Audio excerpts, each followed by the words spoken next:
Hey, what's going on, guys? I'm Josh Setterfield, and thanks for clicking on this video. Today, we're going to be covering one of the most significant changes that I have heard about for ChainGuardians, which is swapping their in-game currency from CGC over to the actual on-chain token of CGG. Now, this is a massive change for anybody who is already involved in the game, and it really impacts anybody who's looking to play the game in general, whether you're brand new or you've been playing it for months and months and months. You're not going to want to miss any details of this video. Let's go ahead and jump right on into it.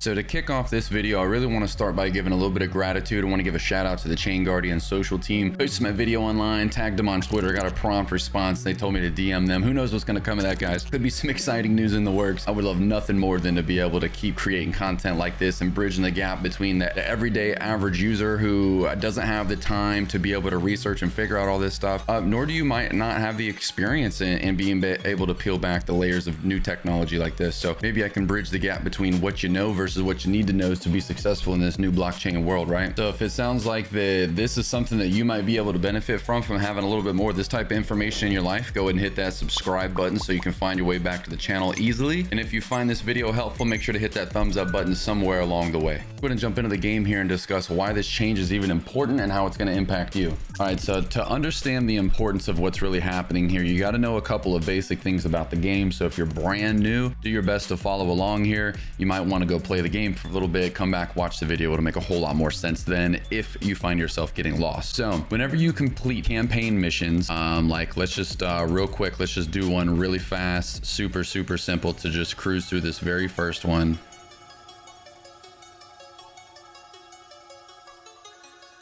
I know you saw me one hit killing with Celia, right? One hit kill. So every time you complete one of the campaign missions, you're going to be greeted with something that looks something like this. You get paid in fiat, and then you get other looting materials. Now, whenever you beat a mission that you have yet to beat, you can get 5 tokens for defeating all enemies. You get 5 more tokens for clearing the area without any casualties. And then you get 5 more tokens for basically their challenge. So this one, you got to have at least one sound character, which I don't have unlocked yet, nor have I beat this level. So whenever I do all 3 of these, boom, that's 15 CGG coming right to me. Now, whether or not these values change over time, once they implement the actual full stack, who knows if these values change over time. However, right now, this is how it lays. So essentially, I could earn $15 just for beating this level. Now, I'm sure those values are going to change over time, but right now, that's the way it looks. So in my mind, it would be worth grinding this game out as hard as you possibly can, earning as many CGC tokens as you can while you're still earning CGC tokens. And then whenever they implement the full stack and they push it into the game and they burn the CGC tokens and they distribute CGG tokens, however that works out, you want to have as many CGC tokens in your wallet as possible beforehand, I assume. You can see in the blog post here that they spent literally months analyzing data to consider what the PEG ratio should be for the in-game token versus the on-chain token. They said they got a very good idea of what that should be and that it's based on sufficiently rewarding time spent and longevity in the ecosystem. They say the number is going to be very mindful of liquidity and that it's not going to cause any disruption to the continued growth of the token and its performance, while still rewarding those for their time and effort to date. Now, of course, nobody can tell the story quite like ChainGuardians can tell it themselves. So if you want to head on over to my Twitter, you can click the link to go directly to this blog post, guys. There is so much information in the 7 days of dev updates, but you don't have to read the entire thing. Just stay subscribed to the channel, keep coming back. I'll keep pulling out the best information and bringing it right to you. And I want to say thank you to the ChainGuardian team for putting this blog post together and keeping the community informed. There you have it, guys. That is the intro into CGC, the in-game rewards being converted over to the on-chain CGG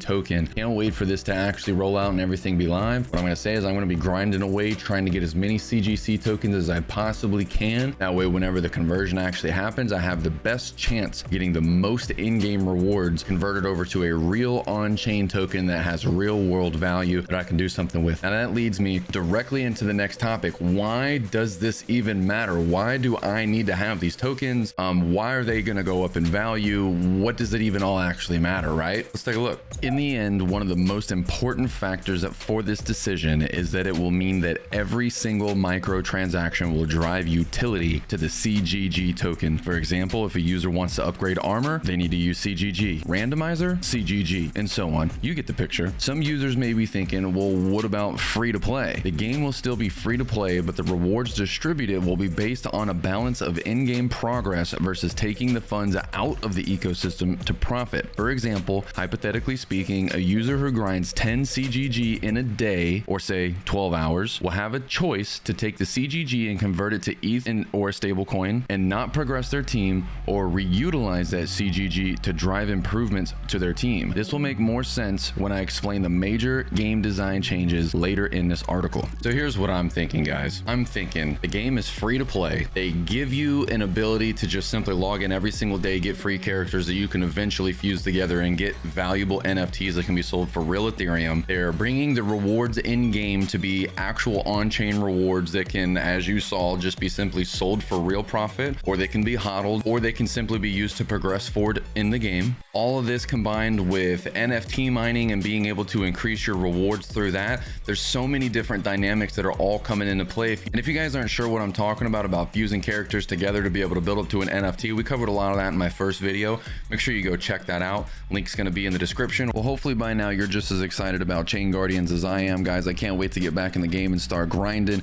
I'm so glad to be able to open my eyes and see the future of what is in front of us, guys. Don't forget to click that subscribe button so it's easy to find your way back to the channel. If you feel like this video gave you any value whatsoever, go ahead and click that thumbs up button and leave me a comment down below. Happy gaming, everybody.